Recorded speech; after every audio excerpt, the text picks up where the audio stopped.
vamos ser sinceros, eu não sou a favor da violência o caralho, mas eu tenho certeza que todos aqui nessa mesa são capazes de ser bastante violentos. Em situações específicas, a violência é necessária. Claro. Isso é, inclusive, o próprio Tim Larkin, escritor, ex-SEAL oficial da Marinha Americana, no livro When Violence is the Answer, ele descreve. Existem pequenas situações que talvez a maioria das pessoas não passe na vida, ok? Pequenas situações. As que passarem irão passar no máximo uma, ou raramente uma outra pessoa irá passar no máximo duas, que é quando a sua vida é diretamente ameaçada. Nesses casos onde sua vida está diretamente ameaçada e onde a violência é aplicada, você deve reagir de forma muito mais violenta. Então, em alguns casos super específicos. Né? Mas por exemplo, não um comportamento violento. Vou dar um exemplo polêmico aqui, né? Olha lá. Se preparem. Vou tomar água. Por exemplo, um cara acabou de estuprar tua filha. Tá ligado? E aí eu sei que eu tenho uma chance em 5 de ir preso se eu matar esse cara. É crime passional. Pode ser visto como crime passional. Ok, mas eu tenho certeza que essa opção se abre bem mais eu estando no Brasil do que eu estando nos Estados Unidos, tá ligado? Se abre pra você se ferrar ou não? Não, se abre pra eu escolher essa opção, sacou? Tá, porque assim, o direito no Brasil ele é muito... Cara, e isso não são palavras nem minhas, né? Eu gravei recentemente um vídeo com o professor da Universidade Federal de Minas Gerais, o Dr. Túlio Viana, e ele fala, o direito do Brasil é muito conservador, ainda. Então ele vai se apegar a vários outros conceitos. Vou te dar um exemplo. Isso que você está falando, aconteceu um caso real, exatamente essa situação que você descreveu. Se eu não me engano, no Texas, em 2017, 2018. O cara chegou na casa dele, a filha dele, acho que adolescente, enfim, jovem, criança, estava sendo estuprada. Ele cobriu o cara de porrada, depois finalizou com um tiro na cabeça, no Texas. Ele só ligou pra polícia buscar. Então assim, tá certo, tá errado? Não, o ponto aqui é a diferença da aplicação da lei, certo? Nos países e inclusive nos estados, né? Pegando o próprio Texas como exemplo, se você observa ali a legislação armamentista, né? Por exemplo, a lei do desarmamento, tem várias situações diferentes, mas por exemplo, nos Estados Unidos, isso é regulamentado nos estados. Então, por exemplo, no Texas, aspas, quase todo mundo pode ter uma arma. E, assim, não é muito difícil. Você chegar lá com seus documentos de identidade, tiver tudo ok, eu quero uma .40. É igual comprar balas. Quer pegar munição a granel? Qual munição você quer? Special? Mais P? O quê? Você pode ter um arsenal dentro de casa. Sim. São vários pormenores, mas em essência é muito interessante esse ponto da aplicação da lei. Uhum. Né? É muito diferente no Brasil, cara. Eu, pessoalmente, gosto bastante da filosofia do Texas. Do trânsito de Texas. Eu acho que deveria ser. A gente ia copiar um pouquinho essa filosofia. É complicado. Eu vou tomar mais água. Quem é que te pede esses laudos aí? Tu trabalha fixo em algum lugar? Eu não sei. Não, sou profissional liberal, profissional autônomo. Basicamente, geralmente, né? Aliás, até agora, até o momento, só partes privadas. Então, eu só sou contratado de forma privada em casos judiciais. A maioria dos casos, abuso sexual. É o que um advogado te contrata? Ou o próprio cliente. Sim, mas geralmente a triagem é toda com o advogado, né? Quem faz todo o contato comigo é o advogado ou a advogada do caso, né? Mas a maioria dos casos, tudo abuso sexual e a maioria abuso sexual infantil. Caralho. Então seu trabalho é pesadíssimo, né, cara? Cara, assim, esse é um negócio que eu não falo, porque não quero perguntar também, mas, cara, você tem que ter um treinamento mental muito complicado, porque, assim, tenta pensar o seguinte, vou dar só um contexto. Eu, obviamente, não posso falar nada dos casos, pelo segredo, pela ética profissional, e porque a maioria deles, se não todos estão em segredo de justiça ainda, nenhum caso ainda deu jurisprudência. Já faz isso há muito tempo? 2017. Então, imagina assim, cara, um dos casos que eu trabalhei ano passado, ele chegou a ser televisionado, eu não posso falar qual caso foi, só posso dizer que é abuso sexual infantil praticado ali por um dos parentais, ok? Isso eu posso falar sem me complicar. Então, imagina você ver um vídeo, cara, de 20 a 30 minutos da criança descrevendo como que esse parente abusou dela.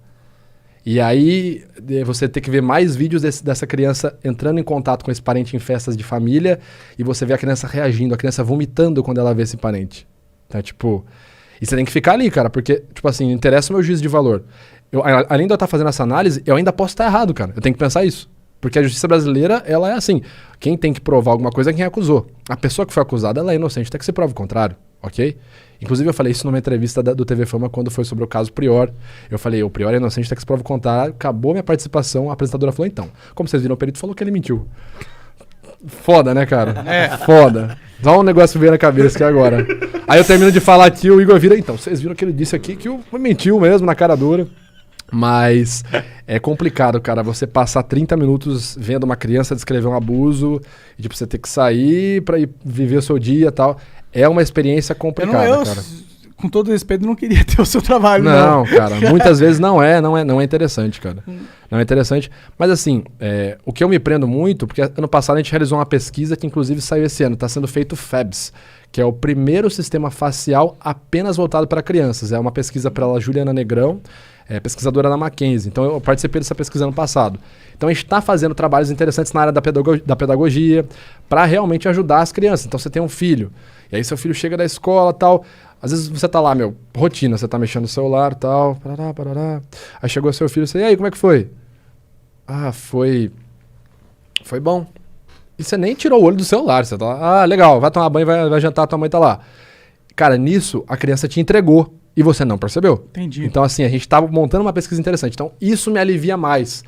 Só que, cara, o que eu percebo muito falando, assim, de abuso sexual infantil é como se fosse uma iguaria, sabe? Cara, é nojento, cara. Caralho, assim, cara. É nojento. Eu não posso falar muito, até por questão de segurança minha, de caso que eu já trabalhei, mas, cara, é nojento. Se eu te falar, por exemplo, situações onde tem, tipo, festas de swing, que a galera famílias levam as crianças. Mano, Caralho. É nojento. É nojento. Caralho, que bizarro, isso existe? No What Brasil. the fuck, Aqui no Brasil. meu? E não é um caso só. E eu digo que eu não queria ter esse emprego porque eu sei que é difícil, mas eu sei que ele é muito importante que exista. E que eu espero ajuda. tá fazendo algo de bom com também. certeza. E que ajuda muitas pessoas, eu não duvido disso. Só que deve realmente ser. Tipo, eu pessoalmente não sei se eu teria estômago, tá ligado? Deve ser algo realmente complicado. Eu lido com a internet, já fico maluco, imagina ter que lidar com essa porra.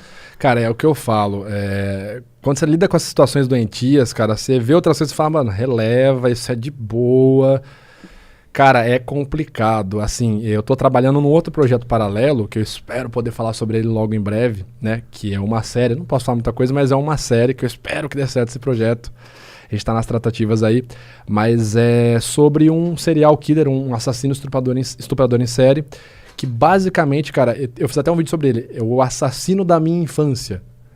Porque esse cara, na região que eu moro ali no interior de São Paulo, ele estuprou e matou de forma brutal. E quando eu falo brutal, para vocês terem uma noção, as crianças que se comportavam durante o estupro, crianças de 5 a 10 anos de idade, esse era o perfil dele, as crianças se comportavam bem, não gritavam como ele falava, ele apenas estrangulava. Essa era a forma de promover, de premiar elas. As que gritavam, choravam, tentavam escapar, ele matava no soco, geralmente primeiro esmagando a mandíbula delas. Então, assim, o cara pesado mais de 100 quilos. Então, primeiro ele esmagava a mandíbula de uma criança de 5 anos, ela ia ficar chorando, sentindo dor, enquanto ele praticava a violência sexual, e depois ele matava no soco que sobrava da criança. Caralho! E esse cara morou a 2 quadras da minha casa, quando eu tinha 5 anos de idade, na época que ele estava na ativa nos crimes. Caralho! Esse é um caso muito cabuloso, cara. E eu creio, assim, memória falsa é uma realidade, mas eu tenho a forte memória de ver ele passando na frente de casa, porque ele ficou conhecido na minha cidade como o assassino da bicicleta. Porque ele era alcoólatra, então ele passava fazendo reparos em porta de bar, fazia serviço de engraxate, e sempre com uma bicicletinha vermelha. Então, eu tenho essa imagem de eu estar jogando bola na garagem de casa e, tipo, ver um senhor fortão, assim, gordão, passando com uma bicicleta vermelha. Então, tipo... Caralho. Esse negócio é muito louco, cara. Eu não acredito nessas coisas de energia, espírito, destino. Mas é muito cabuloso esse caso dessa pessoa ter acontecido super perto da minha casa, assim, vamos dizer, na época que o cara tava na ativa, e hoje eu trabalhar com abuso sexual infantil, com análise de abuso sexual infantil. Caralho, realmente é bizarríssimo. Esse cara já era. Imagina. Ele morreu em 2013. Diz na notícia que ele teve um infarto, né? Não sei se realmente foi verdade. Entendi. Mas espero que não. Espero que tenha morrido de uma forma muito Tomara que tenham quebrado o mais maxilar dolorosa. dele. Cara,